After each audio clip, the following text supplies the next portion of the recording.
Hello friends, welcome to online Adda for study one step for learning. दोस्तों स्वागत है आप सभी का हमारे यूट्यूब चैनल पर। फिर से दोस्तों आप सभी के बीच आज लेटेस्ट अपडेट के साथ में कोरोना की रफ्तार कम हुई है, संक्रमितों की संख्या भी बढ़ रही है। वैसे में दोस्तों आपके मन में सवाल होगा, उसको हम क्लियर कर देंगे। तो यूपी के हित में सीएम योगी जी ने दोस्तों एक बड़ा फैसला लिया है, ऐसे समय पर लिया है जब उनके पिताजी का यहाँ पर देहांत हुआ है। तो सबसे पहले दोस्तों जो भगवान से मैं यही प्रार्थना करूंगा कि उनके पिताजी की आत्मा को शांति मिले और साथ में दोस्तों उनके परिवार को ये दुख सहने की क्षमता मिले। वहीं अगर बात करो इन 59 जिलों में 14 दिनों से कोई भी कोरोना मरीज नहीं मिला है। कोटा से फिर 211 छात्र बुलाए जाएं। तो बने हुए सारी अपडेट हम कवर करें, तो वीडियो को लाइक शेयर करना बिल्कुल ना भूलें। जिन्होंने अभी तक चैनल को सब्सक्राइब नहीं किया, चैनल को सब्सक्राइब करके साथ में बेल आइकन को दबा लें, जिससे कि आप सभी को लेटेस्ट वीडियोस के नोटिफिकेशन मिलते हैं। शुरुआत दोस्तों सबसे पहले करेंगे 59 जिलों के बारे में। उसके बाद हम बात करें दोस्तों कोरोना की रफ्तार के बारे में हम बात करने वाले हैं। तो पहले तो दोस्तों आप सभी यहाँ पर देख सकते हैं कि यहाँ पर दोस्तों स्वास्थ्य मंत्रालय की तरफ से बताया गया कि भारत में विदेशी नागरिकों सहित कोरोना वायरस की महामारी में संक्रमित होने वालों की संख्या लगभग 270,265 हो गई है। केंद्रीय स्वास्थ्य मंत्रालय संयुक्त सचिव दोस्तों लव अग्रवाल ने बताया कोविड-19 के संक्रमण के चलते 543 लोगों की यहाँ डेथ हो गई है। वहीं अगर बात करें जो एक्टिव केसेज 14,175 हैं। पिछले 24 घंटे के अंदर दोस्तों सबसे ज़्यादा मामला देखने के यहाँ पर मिले 1553, सबसे दोस्तों हाईएस्ट अब तक का अगर हम बात करें एक दिन के अंदर, जबकि 36 लोगों की दोस्तों इससे जो डेथ हो गई। वहीं अगर बात करें पिछले 24 घंटों में 316 लोग दोस्तों ठीक भी हुए हैं। तो लगातार दोस्तों यहाँ पर संख्या जो है बढ़ती जा रही है, लेकिन स्वास्थ्य मंत्रालय की तरफ से इस बात को लेकर क्या कहा गया है उस पर भी हम बात करेंगे। साथ में दोस्तों यहाँ पर भी चीज़ें बताई जा रही हैं कि यहाँ पर दोस्तों कोविड-19 ग्रोथ के अंदर जो कमी आई है, यहाँ ट्वीट करके भी दोस्तों इसकी जानकारी दी गई। मैं आपको और भी चीज़ें दिखा देश के 59 जिलों में पिछले 14 दिनों से दोस्तों कोई भी वायरस का नया मामला देखने के लिए नहीं मिला है, ऐसा दोस्तों सचिव ने बताया। नीचे भी आप सभी के सामने देखने के लिए मिल जाएगा, ट्वीट करके इसकी जानकारी भी दी गई। लॉकडाउन से पहले की अगर हम बात करें तो 3.4 दिन में दोस्तों डबल हो रहे थे कोरोना के केस, अब लग रहे हैं दोस्तों 7.5 दिन, मतलब ऐसा स्वास्थ्य मंत्रालय की तरफ से दोस्तों जानकारी दी गई है। नीचे भी आप आगे देखें तो आप परेशानी उठाकर भी लॉकडाउन सोशल डिस्टेंसिंग का पालन कर रहे हैं और इसका परिणाम जानकर आपको खुशी भी होगी। केंद्र सरकार ने कहा है कि देश में लॉकडाउन की वजह से कोरोना वायरस के फैलने में रफ्तार में कम हुई है।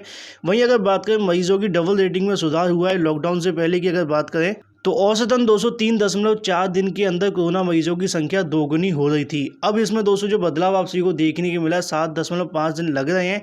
18 राज्यों का प्रदर्शन दोस्तों राष्ट्रीय औसत से भी बहुत बेहतर दिखाई दे रहा है। कौन कौन से वो राज्य उस पर लेकर हम बात करेंगे। देश को 2 राज्यों में दोस्तों यह औसत 1 महीने से अधिक का है। वहीं अगर बात करें दोस्तों स्वास्थ्य मंत्रालय की ओर से दी गई जानकारी के मुताबिक 9 राज्यों में कोरोना मरीजों की संख्या दोगुनी होने में दोस्तों 8 से 20 का समय लग रहा है, जबकि 7 राज्यों में दोस्तों यह औसतन 20 से 30 दिनों का समय लग रहा है। केरल उड़ीसा में ऐसे 2 राज्य हैं जहां पे दोस्तों जो है अगर बात करें मरीजों की संख्या डबल होने में 30 दिन का समय लग रहा है। तो लगातार दोस्तों यहाँ पे मामले तो बढ़ रहे हैं, लेकिन अगर बात करें इन राज्यों के अंदर दोस्तों 20 से 30 दिन के अंदर जो केस है वो डबल हो रहे हैं। तो ये कहीं ना कहीं एक राहत भरी बात तो है, लेकिन चिंताजनक बात ये भी है कि लगातार मामले बढ़ते हुए दिखाई दे रहे हैं, क्योंकि दोस्तों अभी इसको जो है कंट्रोल करने में थोड़ा और समय आप सभी को यहाँ लग सकता है। तो दोस्तों इन ये राज्यों की आप सभी के सामने जो देख सकते हैं, अगर नीचे हम बात करें इसलिए दूसरे राज्यों से बेहतर परिणाम स्वास्थ्य मंत्रालय ने कहा।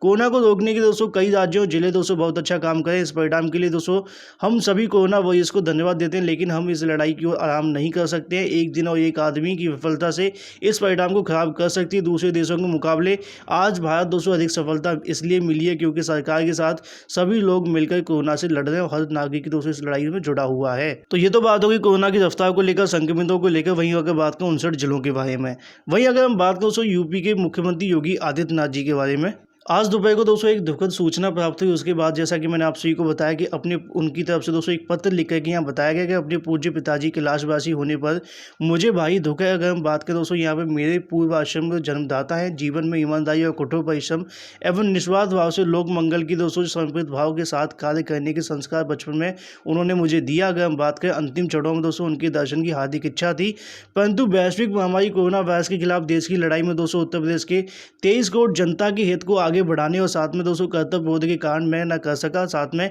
कल 21 अप्रैल को अंतिम संस्कार के कार्यक्रम में लॉकडाउन की सफलता तथा महामारी कोरोना को परास्त करने की रणनीति के कारण भाग नहीं ले पा रहा हूं। पूजनीय मां को दोस्तों यहां बताया गया कि पूर्वाश्रम से जुड़े सभी सदस्यों से अपील है कि लॉकडाउन को पालन करते हुए कम से कम लोगों के अंतिम संस्कार में दोस्तों कार्यक्रम में रहें। पूज्य पिताजी की स्मृतियां कोटि कोटि नमन करते हुए उन्हें दोस्तों विनम्र श्रद्धांजलि अर्पित की हमारी तरफ से दोस्तों श्रद्धांजलि। लेकिन अगर दोस्तों हम एक तरीके से चीज़ों को, आपको यहाँ पे एक सीख लेने की जरूरत है कि सिर्फ और सिर्फ दोस्तों जो है प्रधानमंत्रियों या फिर मुख्यमंत्रियों या फिर आप किसी भी पद पर विराजमान हो, सबसे पहली प्राथमिकता आप सभी की जो जनता होती है जिसके लिए आप काम कर रहे हैं। तो ऐसे में दोस्तों जो यहाँ मुख्यमंत्री जी की तरफ से मुश्किल समय के अंदर दोस्तों निर्णय लिया गया, सराहनीय है। उम्मीद करते हैं दोस्तों आने वाले समय के अंदर जो आप सभी को इसका पॉजिटिव भी देखने के लिए मिलेगा। जिस तरीके दोस्तों योगी आदित्यनाथ जी लगातार जो है फैसले ले रहे हैं। कोटा से छात्रों को दोस्तों बुलाया गया था, अब यहाँ पे दोस्तों एमपी के छात्रों को भी यहाँ वापस लाएगी शिवराज सरकार। नीतीश को दोस्तों जो है कहीं ना कहीं दबाव बढ़ गया उनके ऊपर। उत्तर प्रदेश मुख्यमंत्री योगी आदित्यनाथ पिछले दिनों दोस्तों राजस्थान से कोटा बस भेजकर छात्रों को वापस बुलाने का फैसले के बाद अब शिवराज सरकार भी दोस्तों ऐसा करने जा रही है। अधिकारियों ने बताया कि कोटा मध्य प्रदेश के तकरीबन 1100 छात्र दोस्तों वहां पे फंसे हुए हैं। प्रदेश सरकार के इस कदम के बाद मुख्यमंत्री नीतीश कुमार भी दोस्तों कोटा से छात्रों को वापस बुलाने का दबाव बढ़ गया है। मध्य प्रदेश के सभी जिलों में दोस्तों कलेक्टरों की बात करें या फिर छात्रों की लिस्ट बनवा ली है। 71 वाहनों की व्यवस्था भी दोस्तों यहाँ कर ली गई। कोटा में पढ़ रहे मध्य प्रदेश की अगर हम बात करें 1100 छात्रों को दोस्तों 51 जिलों के हैं। अब ऐसे में दोस्तों जो सवाल कहीं ना कहीं ये भी उठ जाते हैं कि जो मजदूर दोस्तों पलायन के लिए तैयार बैठे हैं, बार बार दोस्तों जो है दिल्ली में जाके खड़े हो जाते हैं या फिर दोस्तों बांद्रा स्टेशन मुंबई के अंदर भी दोस्तों वो लोग आकर के इकट्ठे हो जाते हैं। कहीं ना कहीं दोस्तों उनके मन में भी ऐसी चीज़ें देखने के लिए मिलती है। लेकिन कई जगह पर दोस्तों ऐसे लोग भी फंसे हुए हैं जहाँ पर दोस्तों कहीं ना कहीं उनको रहने और कहीं ना कहीं खाने की सुविधाएं दोस्तों अच्छे तरीके से उपलब्ध नहीं है, लेकिन कहीं ना कहीं वो अपना जीवन यापन कर रहे हैं। तो दोस्तों ये थी अभी की लेटेस्ट अपडेट जो कि मैं आप सभी के सामने लेकर के आया था। मुझे उम्मीद है आप सभी को वीडियो पसंद आया होगा। वीडियो पसंद आया वीडियो को लाइक एंड शेयर करना बिल्कुल ना भूलें। साथ में चैनल को सब्सक्राइब कर लें, बेल आइकन को दबा लें, जैसे कि आप सभी को लेटेस्ट वीडियोज़ के नोटिफिकेशन मिलते हैं। सो गाइस फिलहाल वीडियो के माध्यम से इतना ही, मिलते हैं अगली वीडियो में। Till then take care, tata bye bye and thank you for watching this video.